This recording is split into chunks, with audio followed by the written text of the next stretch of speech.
সুপ্রিয় শিক্ষার্থীবৃন্দ, আমরা নবম দশম শ্রেণীর রসায়ন বিজ্ঞান নিয়ে আবারও তোমাদের সামনে হাজির হয়েছি। ইতিপূর্বে ইলেকট্রন বিন্যাস সম্পর্কে একটি ক্লাস নিয়েছি। আজকে আবারও ইলেকট্রন বিন্যাস ও ইলেকট্রন বিন্যাসের সাহায্যে পর্যায় সারণীতে মৌলের অবস্থান নির্ণয় এটা সম্পর্কে আমরা আলোচনা করব।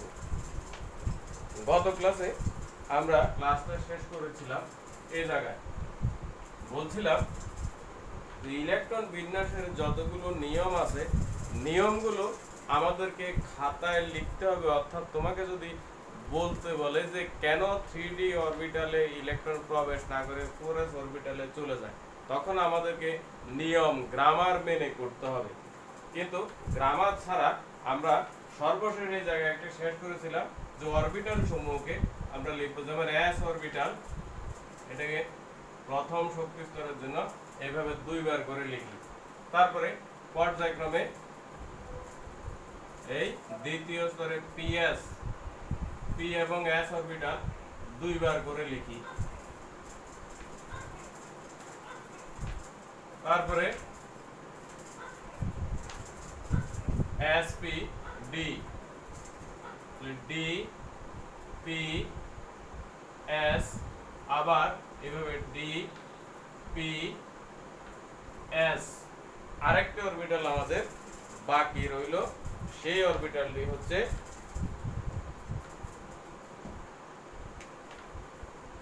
এরপরে যদি আমরা লিখি এই f d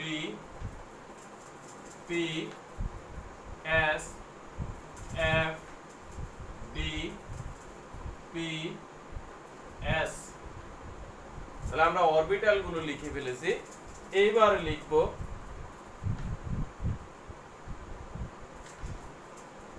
অরবিট সমূহ অর্থাৎ প্রধান শক্তি স্তর। তাহলে s এর প্রথম থেকে আমরা প্রথমে দেব প্রথম শক্তি অর্থাৎ 1s, তাহলে তারপরেরটা হবে 2s। এবার এটা দ্বিতীয় শক্তির জন্য p এর জন্য, যেহেতু প্রথম শক্তি স্তরে s অরবিটাল নাই, অর্থাৎ দ্বিতীয় শক্তি স্তরে আমরা l এর মান অনুসারে সেখানে পেয়েছি p অরবিটাল, তাহলে এখানে লিখব এই 2।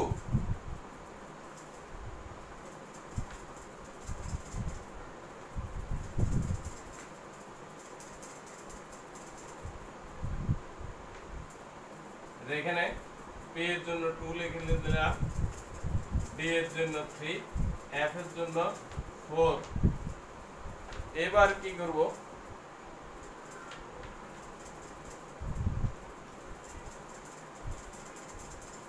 তাহলে এখানে 2s এর পরে পরবর্তী s হবে 3s, এভাবে 4s, তারপরে 5s, 6s, তারপরে 7s, 8s।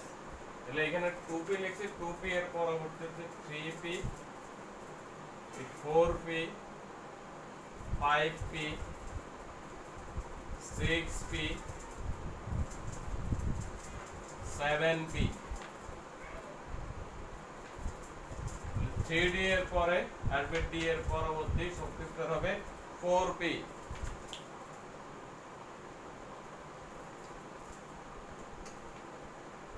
এই 4d, 5d, 6d, বাকি রইল আমাদের f, তাহলে 4f, 5f। এখন আমরা যখন ইলেকট্রন বিন্যাস নির্ণয় করতে যাব, এইভাবে ইলেকট্রন সমূহ এইভাবে শক্তি স্তর সমূহ পূর্ণ করবে। অর্থাৎ এই বাম থেকে এখানে 1s এর পরে 2s, তাহলে 2s এর পরে এইভাবে এই 2p, 2p এর পরে 3s, 3p, 4s, এখান থেকে আবার আসবে এইভাবে 6s পূর্ণ করে ইলেকট্রন এইভাবে আসবে। এই হচ্ছে শক্তি স্তরের ক্রম। অর্থাৎ আমরা মুখস্থ না করে যে সিস্টেমটাকে এখানে আমরা লিখেছি এইভাবে লিখে ফেলব। এবার আসো ইলেকট্রন বিন্যাস যদি আমরা করতে যাই, গতকালকে আমরা বলেছিলাম যে ইলেকট্রন সমূহ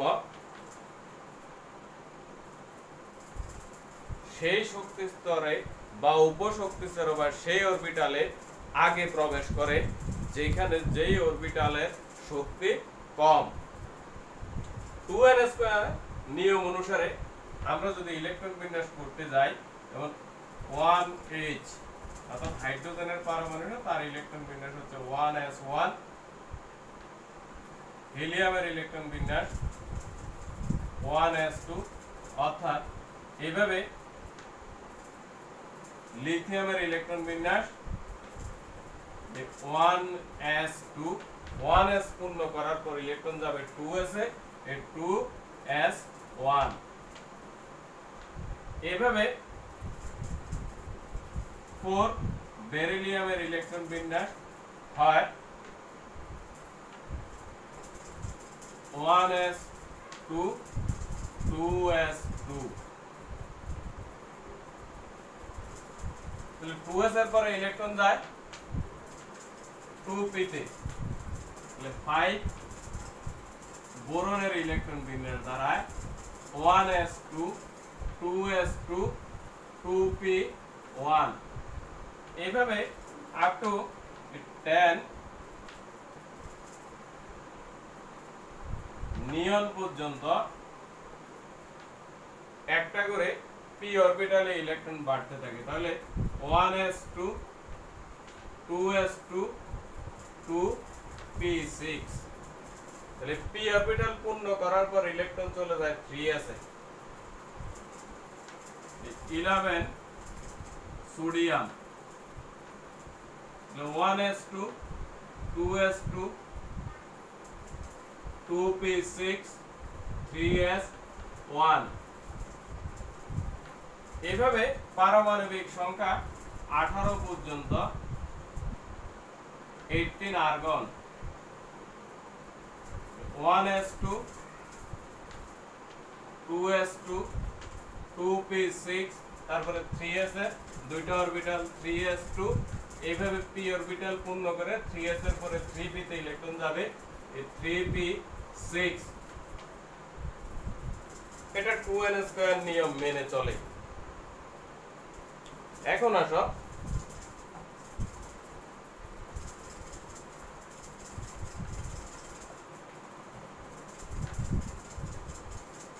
এবার যদি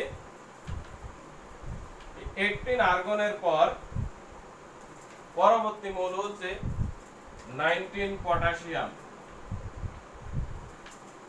তার ইলেকট্রন বিন্যাস হচ্ছে 1s2, 2s2, 2p6, 3s2, 3p6।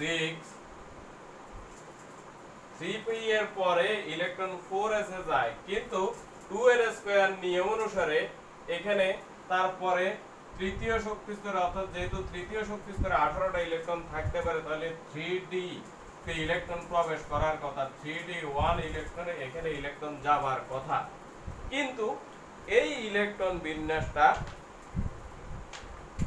এই নিয়ম মানে না, অর্থাৎ এটাকে ক্রস দিয়ে দিলাম। তাহলে কি হয়, 3d তে ইলেকট্রন না গিয়ে এই অনুসারে 4s এ ইলেকট্রন যায়, অর্থাৎ 1s2, 2s2, 2p6, 3s2, 3p6, 4s1। অর্থাৎ ইলেকট্রন তৃতীয় শক্তি স্তর পূর্ণ না করে চতুর্থ শক্তি স্তরে গমন করে।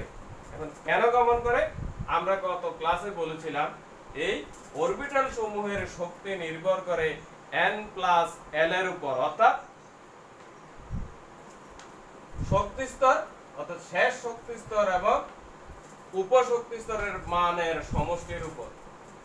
এখানে 3d তে 3d এর মান হচ্ছে, তাহলে তৃতীয় শক্তি স্তরে n এর মান হচ্ছে এখানে 3d সমান এই n+l ইকুয়াল টু, এখানে n এর মান হচ্ছে 3, d এর জন্য l এর মান হচ্ছে 2 ইকুয়াল টু 5। আবার এই 4s এর জন্য এই n এর মান হচ্ছে 4, L এর মান হচ্ছে 0 ইকুয়াল টু 4, অর্থাৎ তাহলে শক্তি স্তর মান এই n প্লাস l এর মান হচ্ছে 4s এর জন্য কম, অর্থাৎ যার মান কম ইলেকট্রন সেখানে প্রবেশ করে, সেই কারণে এই ইলেকট্রন বিন্যাস গ্রহণযোগ্য নয়। তাহলে এই শেষ অর্থাৎ ইলেকট্রন 3d তে প্রবেশ না করে 4s এ পূর্ণ করে। এই হচ্ছে প্রথম নিয়ম। তাহলে এই উপরের ইলেকট্রন বিন্যাস গ্রহণযোগ্য নয়। এবার আসো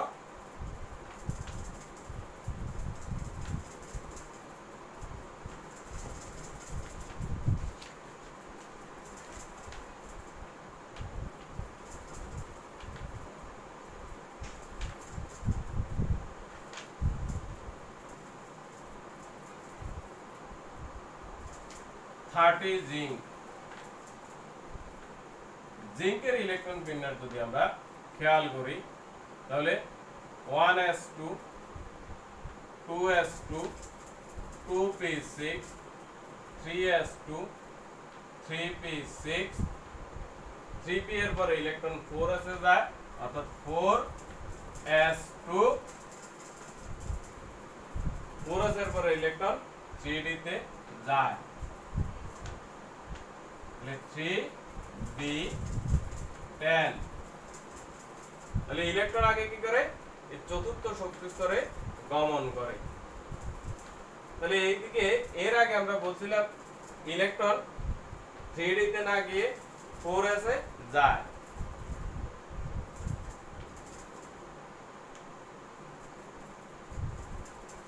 তাহলে এটা এই নিয়মটাকে ফলো করে, অর্থাৎ আগের নিয়মটাকে ফলো করে। এখন যদি আমরা তার পরবর্তী মৌলের ইলেকট্রন বিন্যাস 31 গ্যালিয়ামের ইলেকট্রন বিন্যাস আমরা লিখি, তখন এই 1s2 2s2 2p6 3s2 3p6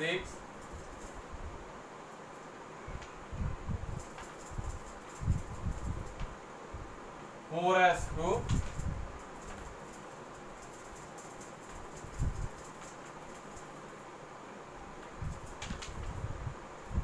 3d10 3d এর পরে পরবর্তী ইলেকট্রন 4p1 এ যায়।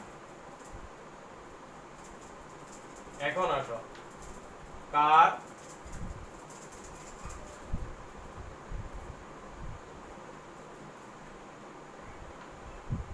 এখন কোনটার মান কম, এই ক্ষেত্রে দেখো তাহলে আমরা 3d এর জন্য বলছি এর মান 5। এখন এই 4p এর জন্য মান কি হয়,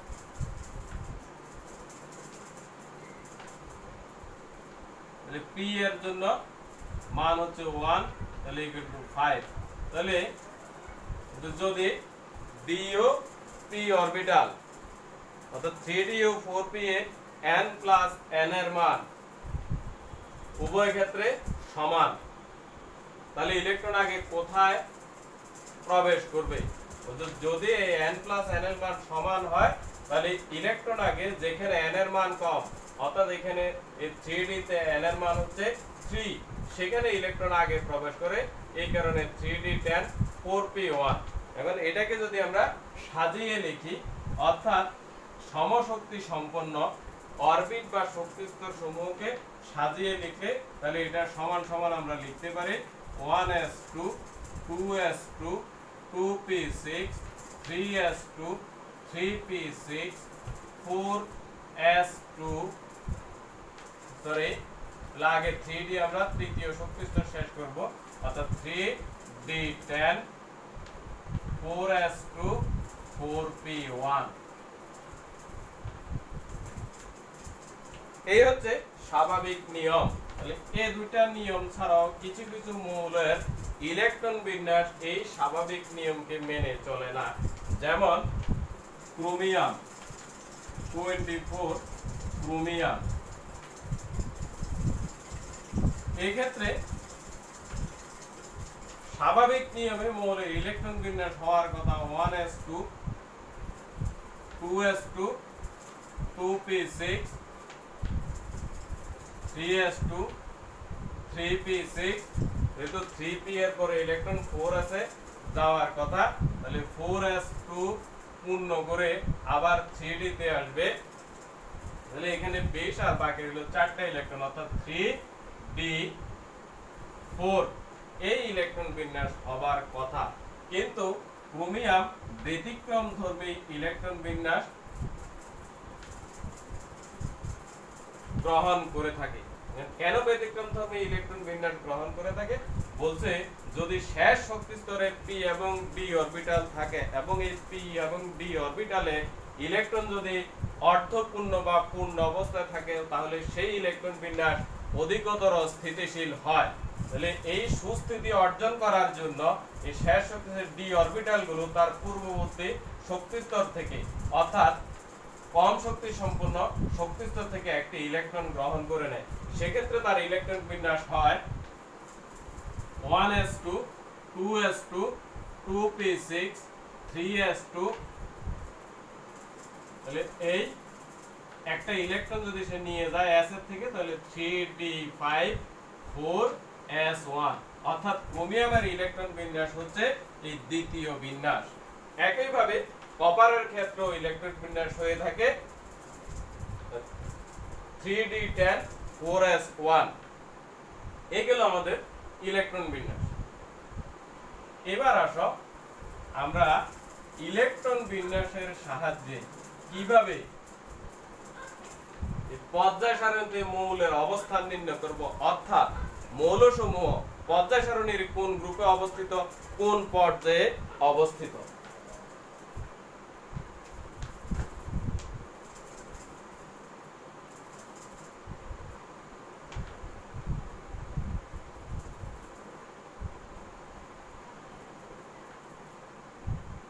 মৌলের ইলেকট্রন বিন্যাসে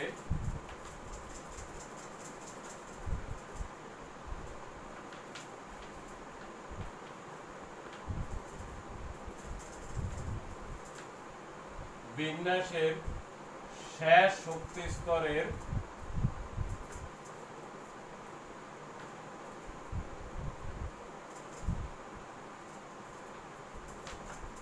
মান পর্যায় নির্দেশ করে।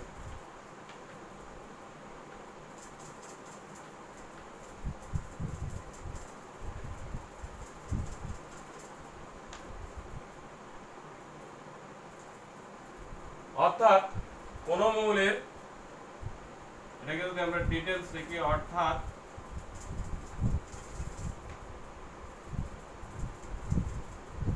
কোন মৌলের শেষ শক্তি স্তরের মান যত, ওই মৌলটি পর্যায় সারণীর তত নম্বর পর্যায়ে অবস্থিত। উদাহরণ হিসেবে যদি আমরা নিয়ে থাকি, যেমন ধরো 37 রুবিডিয়াম,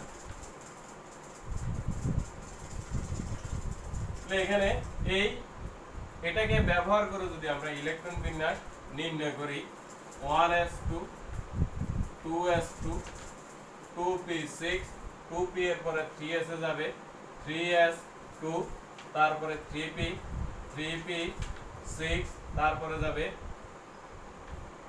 4s 4s এর পরে 3d তে যাবে। আমরা একই শক্তি স্তর বোঝানোর জন্য 3d আগে লিখব, 3d10 তারপরে যাবে 4s2 4p6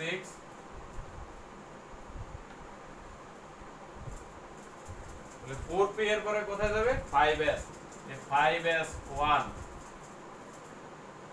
তাহলে এই শেষ শক্তি স্তরে ইলেকট্রন বিন্যাসের শেষ শক্তি স্তর, অর্থাৎ 5 নম্বর শক্তি স্তর, অর্থাৎ এই 37 রুবিডিয়াম মৌলটি পর্যায় সারণীর 5 নম্বর পর্যায়ে অবস্থিত।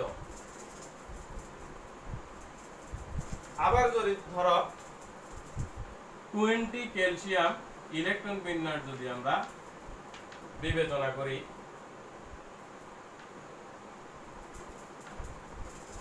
1s2 2s2 2p6 3s2 3p6 4s2, তাহলে এটা চতুর্থ পর্যায়ে অবস্থিত, অর্থাৎ শেষ শক্তি স্তরে n এর মান হচ্ছে 4, এই কারণে সেটি চতুর্থ পর্যায় সারণীর চতুর্থ পর্যায়ে অবস্থিত। তাহলে এই শেষ শক্তি স্তরের মান দ্বারা আমরা মৌলটি পর্যায় সারণীর কত নম্বর পর্যায়ে অবস্থিত সেটা নির্ণয় করতে পারলাম। তাহলে গ্রুপ কিভাবে নির্ণয় করব? এই দুইটা মৌলের ক্ষেত্রে দেখো, যদি আমরা গ্রুপ নির্ণয়ের নিয়ম লিখি,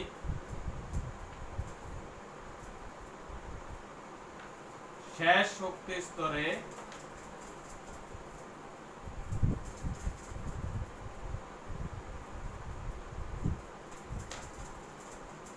শুধুমাত্র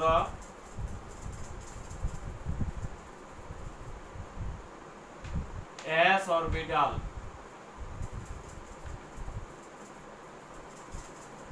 উপস্থিত থাকলে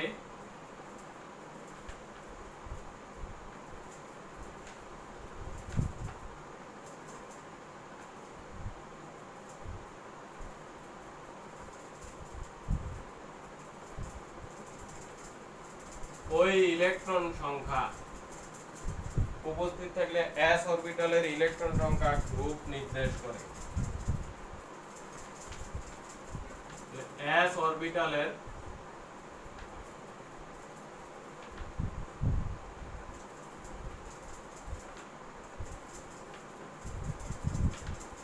ইলেকট্রন সংখ্যা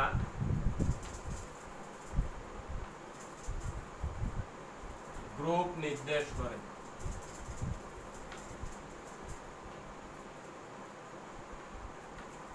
তাহলে দেখো, এখানে শেষ শক্তি স্তরে s অরবিটাল উপস্থিত, তাতে একটি মাত্র ইলেকট্রন আছে। তাহলে এই একটি ইলেকট্রন অর্থাৎ 1 নম্বর গ্রুপে এই 37 রুবিডিয়াম বা রুবিডিয়াম মৌলটি পর্যায় সারণীর 1 নম্বর গ্রুপে অবস্থিত। এখানে শুধুমাত্র s অরবিটাল উপস্থিত, s অরবিটালের দুটি ইলেকট্রন আছে, সে পর্যায় সারণীর 2 নম্বর গ্রুপে অবস্থিত। তাহলে আমরা কি, যদি শেষ শক্তি স্তরে শুধুমাত্র s অরবিটাল উপস্থিত থাকে তাহলে মৌলটি ওই s অরবিটালের ইলেকট্রন সংখ্যায় মৌলটির গ্রুপ নির্দেশ করে, অর্থাৎ s অরবিটালের যতটি ইলেকট্রন থাকে মৌলটি তত নম্বর গ্রুপে অবস্থিত। নেক্সট আসো,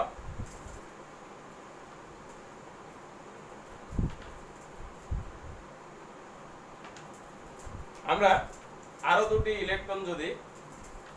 ইলেকট্রন বিন্যাস যদি দেখি, 13 অ্যালুমিনিয়াম, তার ইলেকট্রন বিন্যাস 1s2 2s2 2p6 3s2 3p1।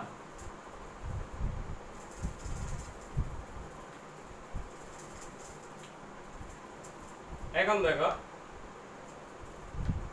এই মৌলটার শেষ শক্তি স্তর, অর্থাৎ শেষ শক্তি স্তর হচ্ছে 3 নম্বর শক্তি স্তর, সে পর্যায় সারণীর 3 নম্বর পর্যায়ে অবস্থিত। তাহলে গ্রুপ কত হবে? যদি শেষ শক্তি স্তরে s ও p অরবিটাল থাকে তাহলে শুধুমাত্র শেষ শক্তি স্তরে শুধুমাত্র s ও p অরবিটাল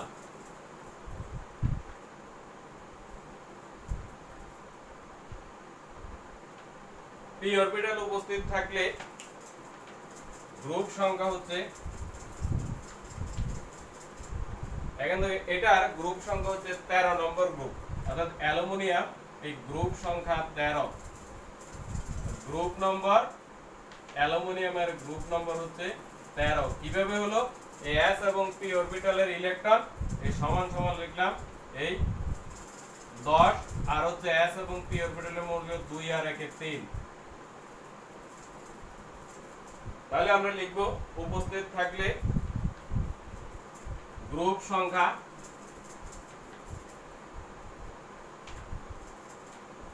সমান 10 প্লাস s ও p অরবিটালের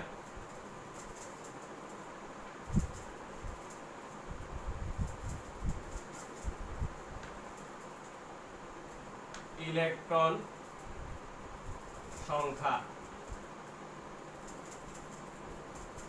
অর্থাৎ যে সকল মৌলের শেষ শক্তি স্তরে দুটি অরবিটাল, অর্থাৎ এই দুটি অরবিটাল হচ্ছে s এবং p উপস্থিত থাকে, তাহলে সেই সকল ক্ষেত্রে সেই সকল মৌলের গ্রুপ নাম্বার হবে 10, অর্থাৎ এখানে s এবং p অরবিটালের ইলেকট্রন সংখ্যার সাথে 10 যোগ করে গ্রুপ নির্ধারিত হয়। এরপরে আসো আমরা আরেকটি নিয়মে চলে যাব।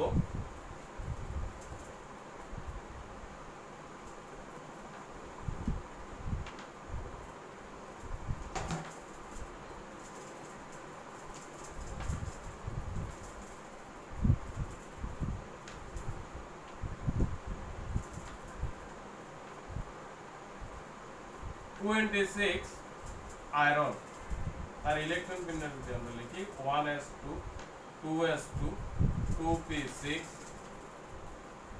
3s2 3p6 3d4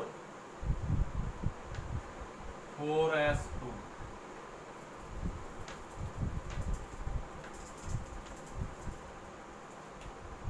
18 4 বা 3d6 4s2। আয়রনের পর্যায় শেষ শক্তি স্তর হচ্ছে চতুর্থ শক্তি স্তর, অর্থাৎ চতুর্থ পর্যায়। গ্রুপ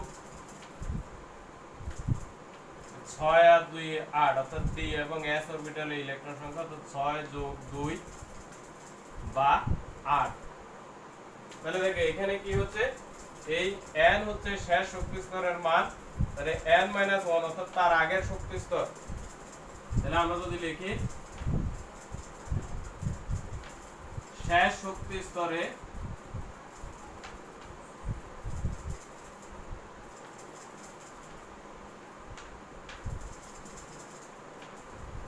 s অরবিটাল এবং তার আগের শক্তি স্তরে বা তার পূর্বের শক্তি স্তরে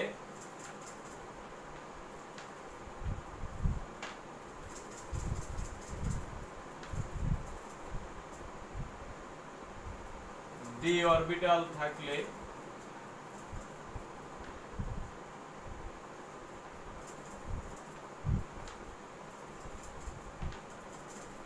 সেই ক্ষেত্রে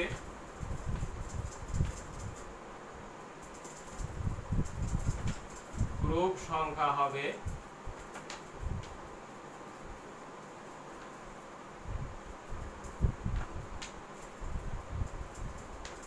d এবং s অরবিটালের ইলেকট্রন সংখ্যার সমষ্টি।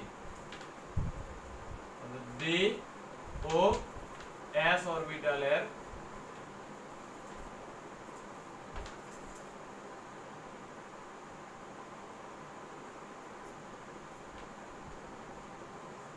ইলেকট্রন সংখ্যার সমষ্টি।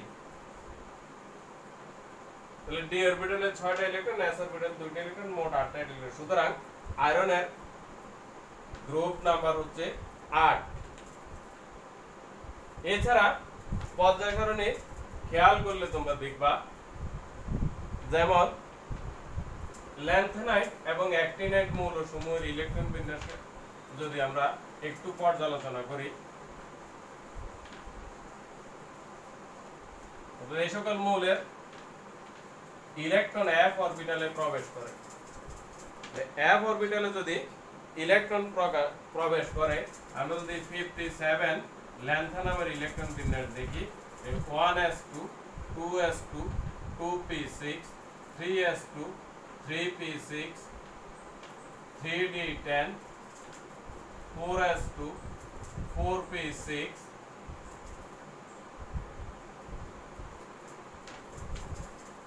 4d10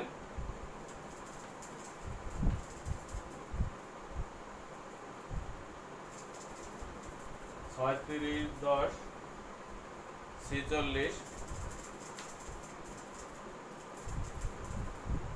4f1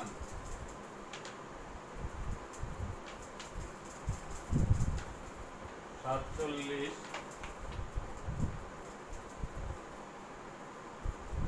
5s2 5p6 6s1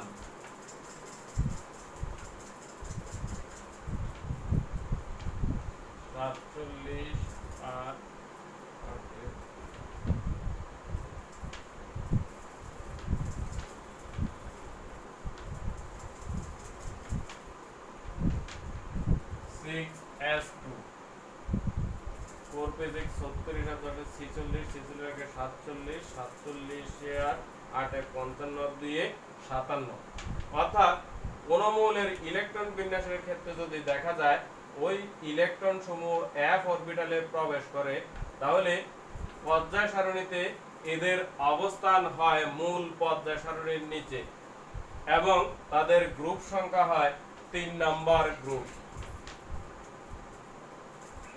তাহলে এবং এই মৌলগুলো হয় আন্ত অবস্থান্তর মৌল। তাহলে সুপ্রিয় শিক্ষার্থীরা, আশা করি তোমরা আজকের আলোচনা বুঝতে পেরেছো। এই আলোচনা থেকে যদি এই নিয়মটাকে তোমরা ফলো করো, এখানে আমি যে নিয়মটা দেখিয়েছিলাম, তাহলে তোমরা পরবর্তীতে ইলেকট্রন বিন্যাস লিখতে এবং ইলেকট্রন বিন্যাস থেকে পর্যায় সারণীতে মৌলের অবস্থান নির্ণয় করতে আশা করি কোনো সমস্যা হবে না। সবাইকে ধন্যবাদ।